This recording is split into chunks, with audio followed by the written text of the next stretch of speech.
And the river still shines and shimmers in the light as it did in our grandfather's day, when they rode all night to fish in the morning and lived in Willapa Bay. Hey, our last Fisher Poet for this set, and we've got a whole nother set coming up in the 9 o'clock hour, but our last Fisher Poet for this set is Jeffrey Kahrs. Jeffrey fished Alaska and Washington, commercial fisherman from 1980 to 1994 with a few years off here and there for bad behavior. He's the author of One Hook at a Time, a history of the Deep Sea Fishermen's Union of the Pacific. And so I'm going to let him tell you a little bit more about what he does. I don't want to delay it any further.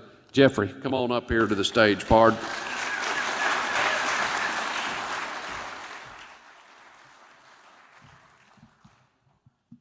Yeah, hi everybody. That was a great set, wasn't it? She's soulful, really soulful singing.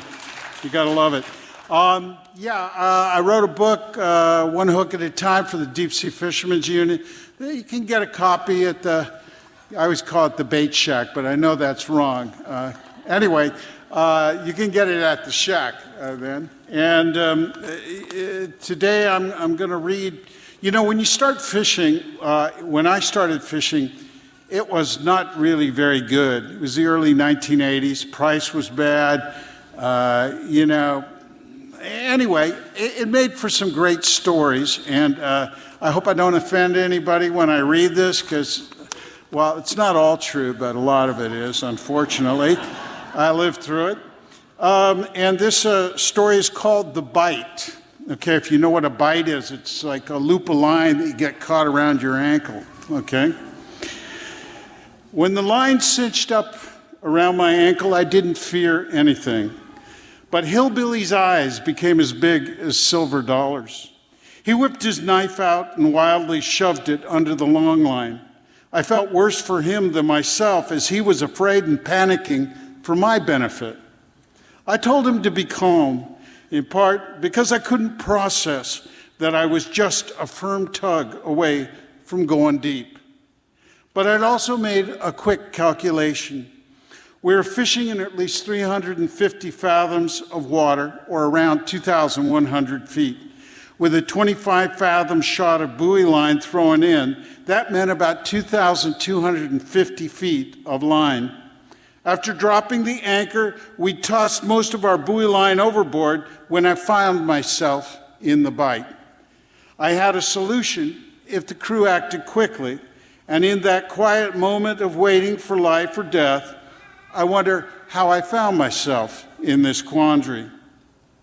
In 1980, there was nowhere for seasonal workers to camp in Petersburg, Alaska.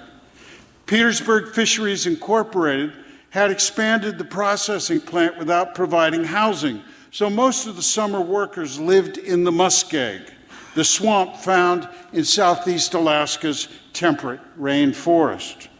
Living in it was fine once you learned to respect the environment. Bring food back to camp and feed the bears. Build a platform of pallet wood on the muskeg and keep dry. These simple rules were constantly broken, but most of the workers were just high school graduates or college kids looking to make a summer buck. Why should they know the best place to see the bears was the garbage dump? I was down to my last few bucks when I was offered a job fishing. Walking the dock one day, I met Dale. Dale knew my brother and offered me work on a very pretty 44-foot power trawler that was going out for halibut. I was just wasting my time in a swamp, waiting for the cold storage to open, so sure, why not? We were some kind of crew. His woman friend referred to herself as full-service cook, and it was true. When he wasn't changing oil, checking the electrical, or working on the auxiliary engine, they were rocking the mattress. Considering we were getting ready to make a trip, they weren't bothering to conserve energy.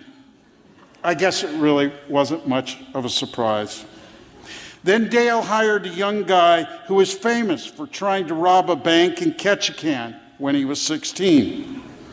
Ketchikan's on an island, and he didn't have a plane ticket. We got along fine. When we were down in the hold putting halibut in bins and icing them, he wore the halibut gonads like a bikini. Quite a show. The opening was fantastic. The weather was sunny, I didn't get seasick, and I made $1,800. As we ran down Chatham Straits towards home, we tied to another boat and drank Japanese whiskey, which they had traded for Penthouse magazines. I became the richest man in the muskeg and could buy drinks for anyone. Then the cold storage opened and things got busy. I worked there a couple of weeks before they flew me out to pick up a seine boat in Craig. The skipper was a fine fisherman and an incredible screamer. Rather than open the end of his net to let a whale pass, he shot at it with his rifle. The whale put a hole in his net the size of a small town. We spent 2 days sewing that monster up. But it was another $2,000, and I went back to university with a few bucks, little knowing I'd caught the fishing bug. The next year, after graduating, I was back up in Petersburg.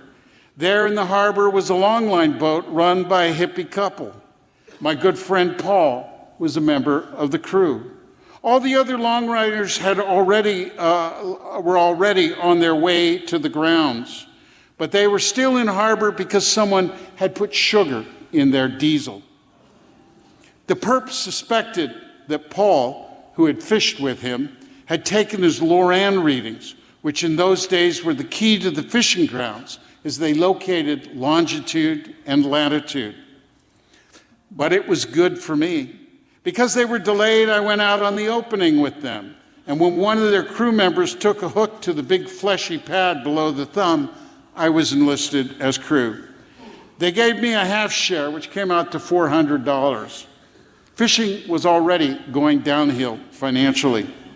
I waved to them as they headed out the harbor to Sitka. But then I discovered someone looking for a longline deckhand. My first impression was good. Despite missing a hand, Brad showed remarkable hand-eye coordination. He was incredible. He could really operate the roller. He was great. Yeah. He was from Heidelberg, a small Haida tribal town, and had a friend called Scoot, who, when not out on a trip, was evidently always grumpy. Brad went on and on about Scoot's whining. Out of nowhere, he'd say in a gravelly voice, "Where's my steak?" Those were poor times for Alaska longlining, and steak was hard to come by. The Magnuson Act, which created the 200-mile limit, had just gone into effect, but the stocks hadn't been rebuilt, and some were still being fished by foreign fleets. The Japanese were still on black cod, and they kept the price artificially low to keep fishermen from the United States out of the fishery. Prices were 40 cents per pound for large and 25 cents for small. It was the first and last time I ever went bait seining for herring. We picked up other crewmen in Ketchikan. Hillbilly was mechanically adept and had some idea what he was doing, but it was all new to Logger. They were always rubbing each other the wrong way, and it was Logger who gave Drew the name Hillbilly. "Where'd you get that accent?" "Arkansas." "So you're a hillbilly?" "Fuck you. I'm from Fayetteville, home of the Razorbacks." "Much squealing going on there?" I looked over at Drew in a pleading, abject manner. "Please, sir, let's not get into a fight." Then I told Logger off. "Get off his back, unless you want to be an engineer. Not a job you could do." Logger actually turned out to be okay and told me some funny, if terrifying, stories about farm life in the dead of night as we baited. This was because he was as much a logger as Drew was a hillbilly. But nicknames are unfair. One ended up as a hillbilly and the other as a logger. We ran for Welker Seamount, which was 2 days away, and we bucked 5-foot waves the whole time. The Alice was a fine boat, but at just 50 feet, she was originally intended for fishing near the coast. If the weather blew up, she could always move inside. I was seasick the whole time. And because there was no money in the fishery, the skipper didn't have the cash to have a shipwright properly caulk where the beam of the bow stem and the planking met. The dousing spray made for a miserable excursion of puking and getting salted down. The crewman in the bunk below me, Hillbilly, wasn't happy when what little juice I had left in my stomach fell to the ground. He complained. I apologized and kept puking. Eventually, on wheel watch, I ate a piece of Sailor Boy pilot bread and then got a few hours sleep. When the boat slowed down, I staggered out on the deck to help set the gear. I could see the skipper was relieved that I could walk. Fishing was just plain bad. The Japanese had probably scraped the seamount clean. No one wanted a broker trip, but if it kept up, there was a chance we would technically be owing money. Still, if you didn't dwell on the money, it was quite entertaining. We listened to an endless loop of Jim Morrison's An American Prayer. Whenever Jim said, "In God we trust," our skipper would yell, "In God we trust!" We were willing to trust in God, but our skipper's cooking, not so much. One time he served us a cling peach half with a dab of mayonnaise on lettuce. It wasn't but a few years back that lettuce was a big treat in Alaska, but for those of us coming up from down south, well, our unanimous rejection of the mayo and cling peach really hurt our skipper's feelings. Now we knew what "where's my steak" meant. I apologize for not getting back to you on the bite I found myself in, but as with so many fishing trips, nothing happens, and then so much happens, and then to write about it is to rely on memory, which is by nature flawed. Obviously, I'm still alive. I told Hillbilly to go up to the top house and tell the skipper to slow the boat down. The skipper did, and the line immediately became so loose it slipped off my ankle with a gentle tug. I was once again free to keep fishing for no financial reward. When our skipper finally admitted that the seamount was a waste of time, we headed back towards Ketchikan and decided to try Dixon Entrance. The fishing was a little better, but then, as the fog lifted, we realized the Canadian Coast Guard was watching us from 100 yards away. Whoops. We were on the wrong side of the border? Perhaps. All the out-of-season halibut fletches went overboard, though we kept the snapper fillets we'd been collecting to sell in Ketchikan to locals for $2 a pound. Snapper is a delicious fish, but in those days it was considered gertie bait. No better than fish to feed the fish. I made maybe $1,000 total that summer before my grandfather died, and I had to fly south for his funeral. I would come back to Alaska many times, but whether I made a small fortune or a dime, I had learned a valuable lesson. Don't get drunk and try to go home in the muskeg. You might wake up with water in your boots and a bear scratching your head. That's it. Thank you.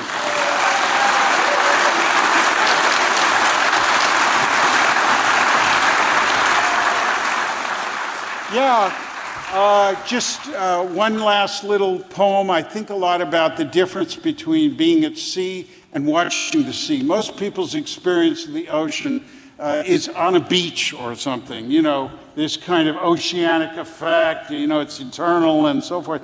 But when you're at sea, everything's moving all the time, right?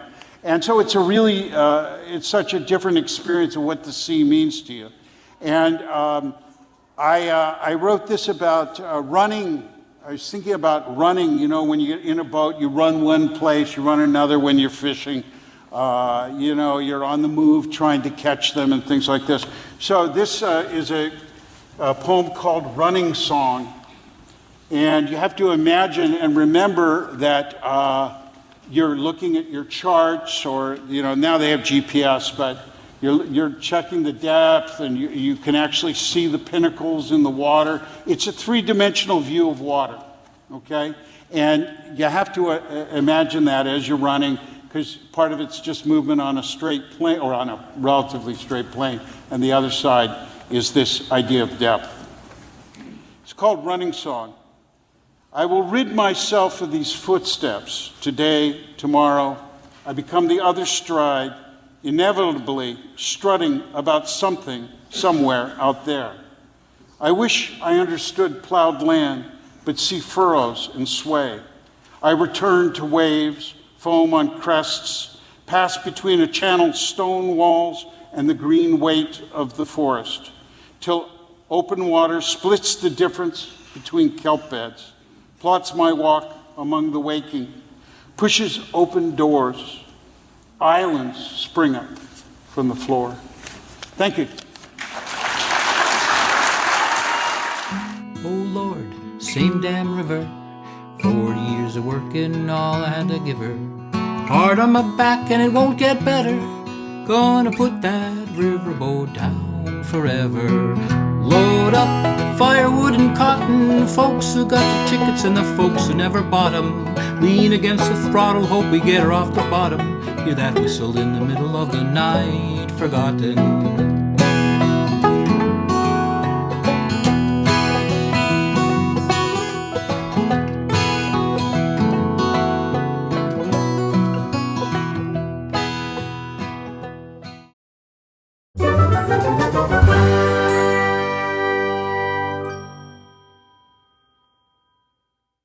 Hey, thanks for joining us for a moment. Can I ask you your name? I'm Karen Lee, Hey, Karen, where did you come in from? Eugene, Oregon. Oh, yeah, just from Eugene. Okay, is it your first time to the Fisher Poets? Actually, we saw the poets when they came to the Newport Aquarium years ago and fell in love with it. So, no, this is not our first time. Oh, that is fantastic. I had not known that they'd been in Newport. So Yes, they were. They awesome. went to the aquarium there. Is this your first? Tell me your favorite piece of it. It's only Saturday. We haven't done the Saturday performances, but I think I really enjoyed the women. I mean, it's amazing, really amazing. So, yeah. okay. Any tips for people that are coming, or anything you want to tell people about coming to the Fisher Poets Gathering? Well, the cool thing is you can just park and walk. I mean, you look at it and you think it's everywhere, but really it's here. So I love that. So I'm lost, and that's good. So I'm having fun, yeah. I'm so glad to hear it. I hope you continue to have fun, and thanks for talking with us today.